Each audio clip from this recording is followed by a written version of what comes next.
জ্যান্ত বাঘের থেকে আহত বাঘ বড় ভয়ঙ্কর। আমাদের আহত করবার চেষ্টা করবেন না, ব্যথিত করবার চেষ্টা করবেন না, তাহলে ব্যথা এমন পাবেন ঈশ্বরের মার, দুনিয়ার মার। वाह दीदी, वाह दीदी, नहीं नहीं दीदी वाह दीदी, व्हाट इज दिस दीदी প্রথমে যে ভিডিওটি দেখলেন সেটা আমাদের পশ্চিমবঙ্গেরই কোচবিহারের একটা অন্তঃসত্ত্বা মেয়েকে টিএমসির কিছু শুয়োররা লাথি মেরেছে। তো এদের জন্মটা হচ্ছে মুখ্যমন্ত্রীর অনুপ্রেরণায় এবং মুখ্যমন্ত্রীর আদর্শে অনুপ্রাণিত হয়ে এইসব শুয়োরদের জন্ম হয়েছে। আজকে এই শুয়োরদেরকে নিয়ে কথা বলবো আর এই শুয়োরের দলের মুখপাত্রকে নিয়ে একটু কথা হবে। তোমরা এই ভিডিওটা শেষ পর্যন্ত দেখতে থাকো, কথা দিচ্ছি দারুণ মজা পাবে, কেউ স্কিপ করবে না। তো চলো আর বেশি না বকে ভাট, আজকের ভিডিওটা শুরু করা যাক। তো হে বাঙালি, হ্যালো বাঙালি, নমস্কার বাঙালি, কেমন আছো তোমরা সবাই? আশা করি অনেক অনেক ভালো আছো। তো আজকে আর একটা নতুন ভিডিওতে তোমাদের সবাইকে অনেক অনেক স্বাগত। अरे हाँ भाई हाँ।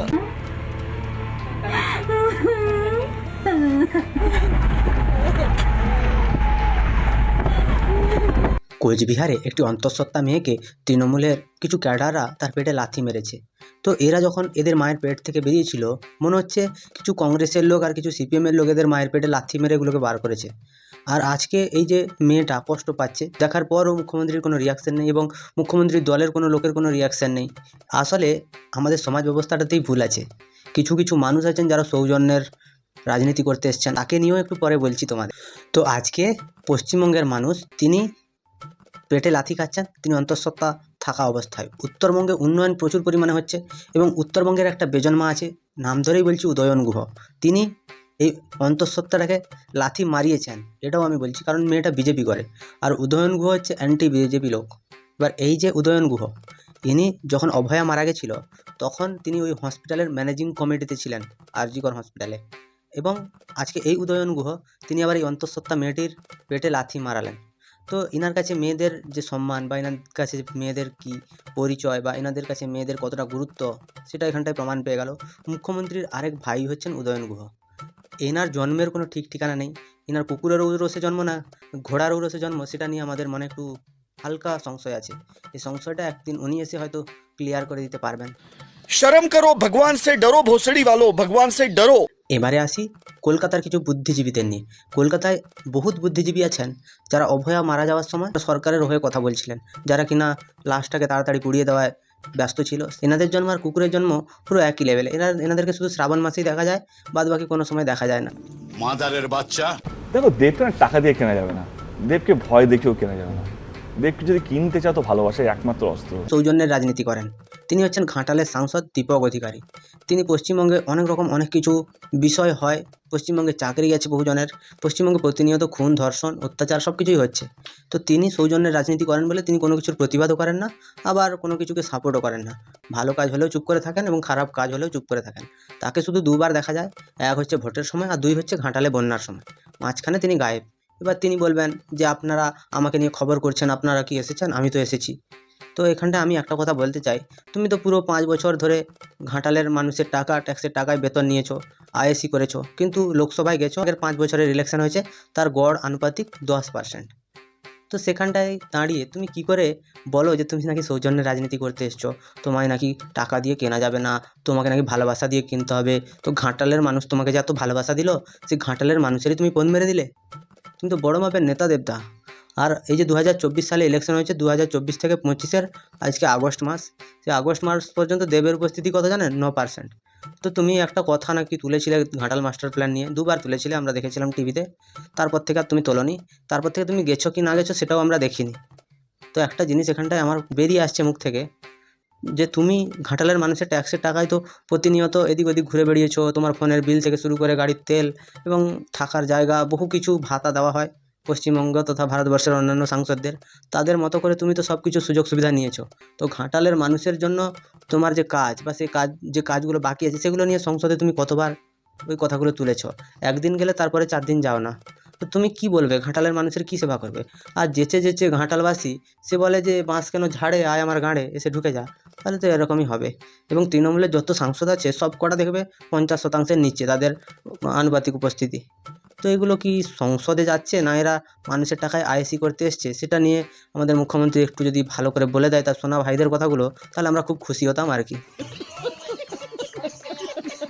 প্রতি ঘরে ঘরে বিভিন্ন জায়গায় বাংলার মনীষীদের সম্মান জানাবেন, ছোট ছোট ছেলে মেয়েদের তাদের শিখাবেন স্বাধীনতার আন্দোলন, জাগরণের আন্দোলন, সংস্কৃতির আন্দোলন।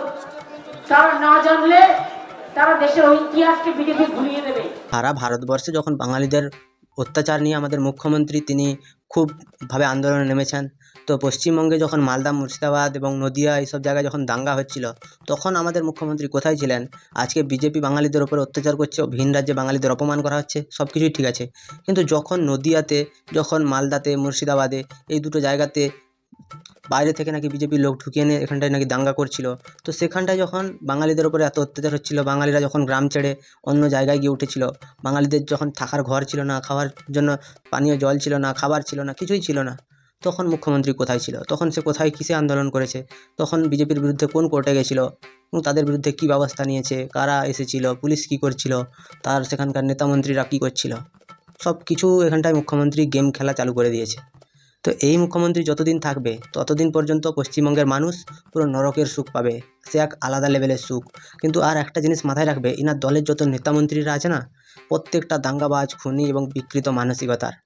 তা না হলে আজকে পশ্চিমবঙ্গের যে মানুষদের উপর অত্যাচার হচ্ছে সেটা নিয়ে মুখ্যমন্ত্রী রাস্তায় হাঁটছেন, সরকারের টাকা খরচা করে জেলায় জেলায় সভা হচ্ছে, প্রতি শনিবার রোববার মিছিল মিটিং হচ্ছে, ততটা পর্যন্ত ঠিক আছে। ঠিক আছে, বাঙালি ভাষাকে অপমান করেছে, সেটা মানলাম, আমি সাপোর্টও করছি, করো। কিন্তু যখন মালদা আর মুর্শিদাবাদে ঘটনাগুলো হচ্ছিল, তখন তোমার দলের নেতারা বা তোমার পুলিশেরা কোন শাড়ির তলায় লুকিয়েছিল সেটা আমাদেরকে একটু বলবে? আর তোমাদের যে অনুব্রত মণ্ডল, সে যে বাংলার মা বোনেদেরকে এত কাঁচা কাঁচা গালি দিল, সে যে এত খারাপ কথা বললো, তোমার দলের যত নেতারা আছে তারা মেয়েদেরকে নিয়ে বিকৃত মানসিকতার মন্তব্য করে। এই যে কল্যাণ ব্যানার্জি, তিনি একজন আইনজীবী, তিনি একজন শিক্ষিত মানুষ হয়ে মহুয়া মৈত্রর নামে এত খারাপ খারাপ কথা বলেন, এদের বিরুদ্ধে কী ব্যবস্থা নিয়েছো? এনারা কি বাঙালি নয়? না এনারা অন্য রাজ্যের মানুষ বা অন্য গ্রহের মানুষ? সব কিছু তুমি তোমার মনের মতো করে সাজাবে বললে তো হবে না, কিছু কিছু জিনিস আমাদেরও একটু বলার সুযোগ দাও। এবারে আসি আমাদের দিদি অভয়াকে নিয়ে। কোচবিহারে আরেকটা অভয়ার মতো ঘটনা ঘটলো, তাকে পিশাচের মতো মেরেছিল সঞ্জয়, আরও অনেকে ছিল যারা এখনও ধরা পড়েনি এবং কেসটাকে ঘুরিয়ে দেওয়া হয়েছে। এখন আমাদের দিদি একজন কোচবিহারে, যার পেটে তৃণমূলের ক্যাডাররা লাথি মেরেছে। তৃণমূল সরকার সেই 2011 সালের আগে সিপিএম যেরকমভাবে অত্যাচার করেছিল, আজকে তৃণমূল সরকারও সেই লেভেলে এসে গেছে। তো এখনও পর্যন্ত সেই মানুষগুলোকেও অ্যারেস্ট হয়নি, মুখ্যমন্ত্রীর মুখ থেকে একটা কথা আসেনি, তাদের যে মুখপাত্ররা আছেন, তাদের যে বুদ্ধিবীচিরা আছেন, মুখ্যমন্ত্রীর দুই বিচি আছেন, তারা কোনো একটাও কথা বলেননি। আজকে যে কোচবিহারে হিন্দু এবং বিজেপি বাড়িগুলোর উপরে আকস্মিকভাবে হামলা করা হচ্ছে, তাদেরকে উদ্বাস্তু করার চেষ্টা করা হচ্ছে, সেগুলো নিয়ে মুখ্যমন্ত্রী পুরো মুখে কুলু পেতে আছেন এবং তার দলের যত নেতা মন্ত্রীরা আছে সব কটা মজা নিচ্ছে। এই মজা তারা যেভাবে নিচ্ছে, মনে হচ্ছে ওরা শ্মশান যাত্রায় যাচ্ছে তাদের নিজের বাপ মায়ের, মানে সম্পত্তিগুলো পাবে তো তাই, যেমন করে মুখ্যমন্ত্রী পেয়েছিল। আমাদের বোনের বাবা মা, অভয়ার বাবা মাকে নিয়ে মুখ্যমন্ত্রীর এক বিচি আছে না, যেটা বড় বিচি, কুণাল ঘোষ, সে একটা কথা বলেছে। সে কি বলেছে আমরা একটু শুনে নেবো, চলো। বাবা মাকে অনুরোধ করব, ভাবুন, দিল্লি ঘুরে এলেন, কেউ দেখা করলো না, সেই খারাপ লোকগুলোর সঙ্গে আবার মিশছেন, এইসব দুষ্টু লোকদের সঙ্গে মিশছেন। পশ্চিমবঙ্গে কে দুষ্টু আর কে সতীর ছেলে আর কে সতীর ভাই, সেটা পশ্চিমবঙ্গবাসী খুব ভালো করে জানে। কোন লোকটা দুষ্টু, যে লোকগুলোকে দুষ্টু বলছে, একটা মানুষ যে 3 বছর জেল খেটে এসছে, যে সারদার টাকায় তার ঘর বাড়ি বানিয়েছে, গাড়ি কিনেছে এবং সে এখনও পর্যন্ত সেই সারদার টাকায় বসে খাচ্ছে, কারণ এদের এক্সট্রা কোনো ইনকাম নেই। আগে সাংবাদিক ছিল, বর্তমানে তৃণমূল নেতা, তো টাকা তো থাকবেই। তো তাদের উৎস কী আয়ের সেটা তুমি জিজ্ঞাসা করতে পারবে না, তুমি যেদিন ক্ষমতায় আসবে সেদিন পারবে। তো এই মানুষগুলো বলছে নাকি দুষ্ট লোকেদের সাথে মিশেছিলেন, দেখা করেননি। আরে উনি দেশের স্বরাষ্ট্রমন্ত্রী, ওনার অনেক কাজ থাকতে পারে, হয়তো বিশেষ কোনো কাজে উনি দেখা করতে পারেননি। তো আজকে আমাদের মুখ্যমন্ত্রী কতবার তাদের সাথে দেখা করেছেন? তিনি তো এই রাজ্যের মানুষ, তিনি বাঙালিও, আর তার মেয়ে যে মারা গেছে সেও বাঙালি, তো তার সাথে কতবার দেখা করেছেন সেটা নিয়েও আমাদের মনে সংশয় আছে। কুণাল ঘোষ তাদের সাথে কতবার দেখা করেছেন? সবাই কিন্তু মুখে ডায়লগ দিতে আসে। এই যে দীপক অধিকারী, যে সৌজন্যের রাজনীতি করে, সে কতবার তার মা বাবার হয়ে কথা বলেছে, সে কতবার শাস্তির দাবি করেছে, সেগুলো নিয়েও আমাদের মনে সংশয় আছে। তোমাদের দলের যে এখন বর্তমান চটি চাঁটেছে, যে সৌরভ গাঙ্গুলি, তোমাদের ভাষায় তৃণমূলের মহারাজ, সে বলেছিল যে এই রকম বিচ্ছিন্ন ঘটনা সব জায়গায় কম বেশি হয়।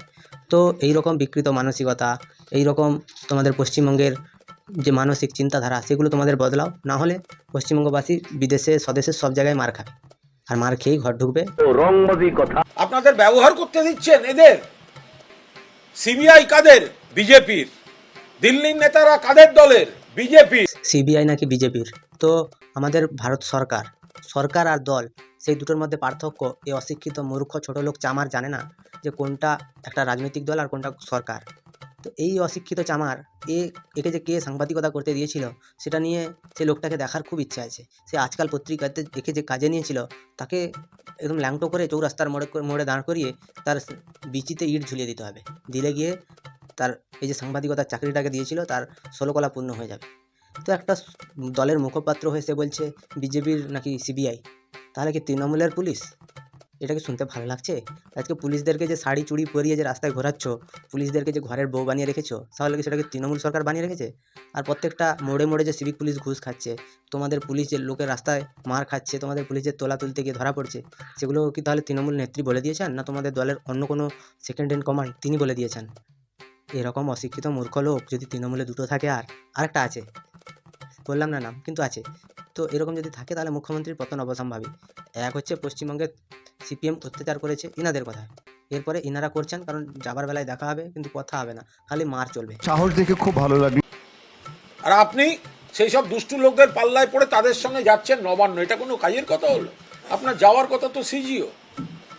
আমি অনুরোধ করব, এরা যা করে বেড়াচ্ছে এই ভিড়ের মধ্যে, এর বাবা মাকে কিন্তু সাবধানে রাখবেন। এই বাবা মার কিন্তু ভিড়ের মধ্যে আসা ঠিক হবে না। এই বিজেপিরা নিজেরা কিছু করে এটা নিয়ে ইস্যু করতে পারে, তাদের সম্পূর্ণভাবে রক্ষিত রাখা উচিত। আপনারা জানেন কিনা জানি না, এই অভদ্র ছোট লোক চামার যখন মমতা ব্যানার্জি মহাকরণ অভিযান করেছিলেন, তো আজকাল পত্রিকা থেকে তাকে দায়িত্ব দেওয়া হয়েছিল যে আপনি সবসময় মমতা ব্যানার্জির পেছনে ঘুরবেন। তো ইনি চাঁটতে তার দলেই চলে গেলেন, সেটা আলাদা ব্যাপার। কিন্তু ইনি দেখেছিলেন বা ইনি জানেন হয়তো তখনকার দিনে যে মমতা ব্যানার্জি যখন মহাকরণ পর্যন্ত মিছিলটা নিয়ে গেছিলেন, সেই মিছিলের ভেতরে গুলি, বন্দুক, বারুদ এসব নিয়ে তারা মিছিল করেছিলেন। ওনারা একটা ভয়ঙ্কর কিছুর প্ল্যান করেছিলেন। তাহলে আজকে আপনি যে বলছেন এই মিছিলের ভেতরে অভয়ের বাবা মা যাওয়া উচিত নয়, তাহলে ওরা কোথায় যাবে? তাহলে মুখ্যমন্ত্রী কি সেদিনকে মিছিল করা ঠিক ছিল? আজকে আপনি অভয়ার মা বাবাকে নিয়ে বলছেন, মানে এগুলো কার ঔরসে জন্ম আমি সেটাই বুঝতে পারছি না। এনাদের জন্ম দেওয়াটাই এনাদের বাবা মার সব থেকে বড় ভুল হয়েছে। আজকে আপনি বলছেন, মানে আগে থেকে আপনি হুমকি দিচ্ছেন, তাহলে আমি বলবো যদি তার বাবা মার কোনো কারণে কিছু হয় তাহলে তো এই কুণাল ঘোষই করাতে পারে। ইনি হয়তো প্ল্যান করে তাদেরকে ওনাদের সাথে খারাপ কিছু হয়তো করলেন, এমনও তো হতে পারে, হবে বলছি না। তো কুণাল বাবু তিনি এতটাই সজ্জন ব্যক্তি যে 3 বছর জেল খেটে এসে তার শিক্ষা হয়নি, আরও 3 বছর তিনি জেল খাটতে চাইছেন। তো ওনার মনের যে বাসনাটা সেটা কিন্তু পূরণ করার দায়িত্ব সিবিআই এবং ইডির। এনাকে আরেকবার হেফাজতে নিন, কারণ এ তো খোলা ক্যামেরার সামনে এসে পুরো হুমকি দিচ্ছে প্রাণনাশের। কুণাল ঘোষের কোনো ছেলে কিংবা মেয়ে আছে কিনা সেটা আমরা জানি না, যদি থেকে থাকে বা তার সাথে যদি কোনো দিন এইরকম কোনো ঘটনা ঘটে থাকে, তাহলে আমি কুণাল ঘোষকে পরামর্শ দেব যে আপনারা কোথাও না গিয়ে, আপনার স্বামী স্ত্রী কোথাও না গিয়ে, ঘরে আপনার স্ত্রীর শাড়ি আছে তো সে শাড়িটা পরে নেবেন এবং সায়া ব্লাউজ লাগিয়ে হাতে চুড়ি পরে বসে ঘরে কিন্তু খোল বাজাবেন। আপনারা কোথাও বেরোবেন না, কারণ আপনারা যে বেরোবেন কোথায় কী হয়ে যাবে, কী অবস্থা হবে, বা আপনাদেরকে নিয়ে অন্য কেউ রাজনীতি করতে পারে, আপনি আপনার ছেলেমেয়ের বিচার চাইতে যাবেন না।